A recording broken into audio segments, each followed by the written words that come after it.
Magandang araw po sa ating lahat mga ka-farmers sa Luzon, Visayas and Mindanao. Nandito po tayo sa ANB Mini Farm.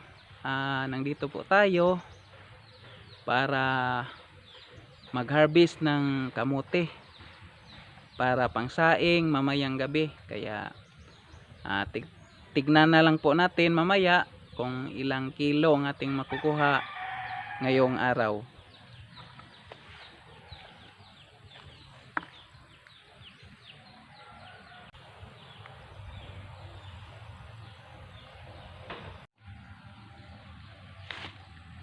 So ito na mga ka-farmers, ito ang pinaka-excited. Basta ganito kalaki ang kanyang ugat, so ang kanyang laman ay malaki din, kaya tignan po natin.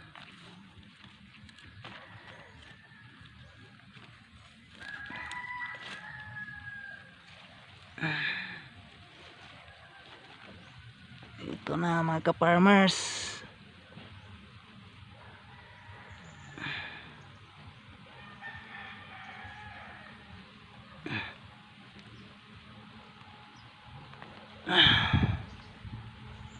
Ito na.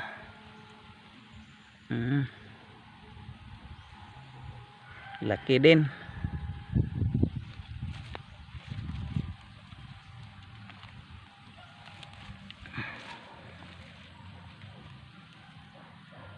Ito ang pinakauna nating nakukuha mga ka-farmers.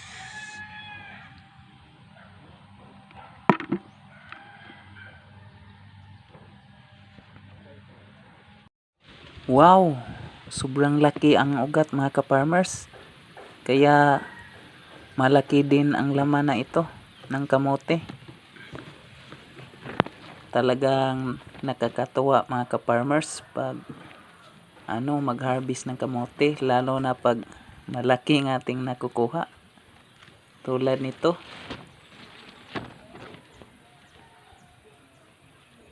Wow, ang laki mga ka-farmers. Talagang ang sarap ng pakiramdam pag malaki ang ating nakukuha. So ganito ka saya pag may sarili tayong tanim, kasi pag wala tayong ginagawa, ang ating katuwaan lang yung pag harvest sa ating mga tanim. Tulad nitong kamote ay pagkinabangan din, kasi mamaya magsaing po ako para pang hapunan. So ito na po ang ating nakukuha. Medyo dami na.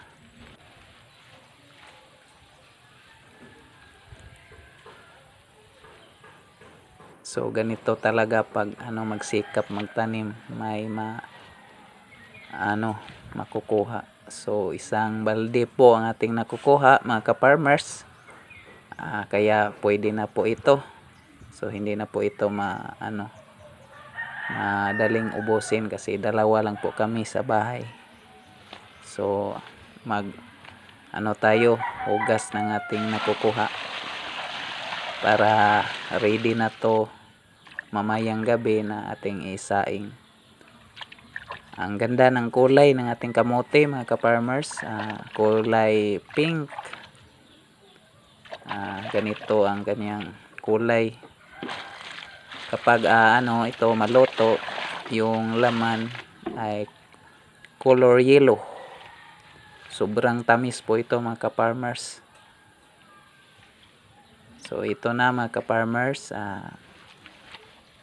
natapos ko ng nilinis ang ating nakuhang kamote. So talagang ang ganda tignan, at may pinaghirapan talaga. So ganito lang ako mag-harvest ng kamote. na pangkain lang, hindi po ito ibibenta kasi ano, pangkain lang.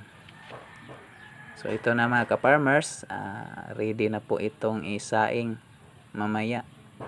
Kaya ito na, isang balde talaga yung nakuha nating kamote.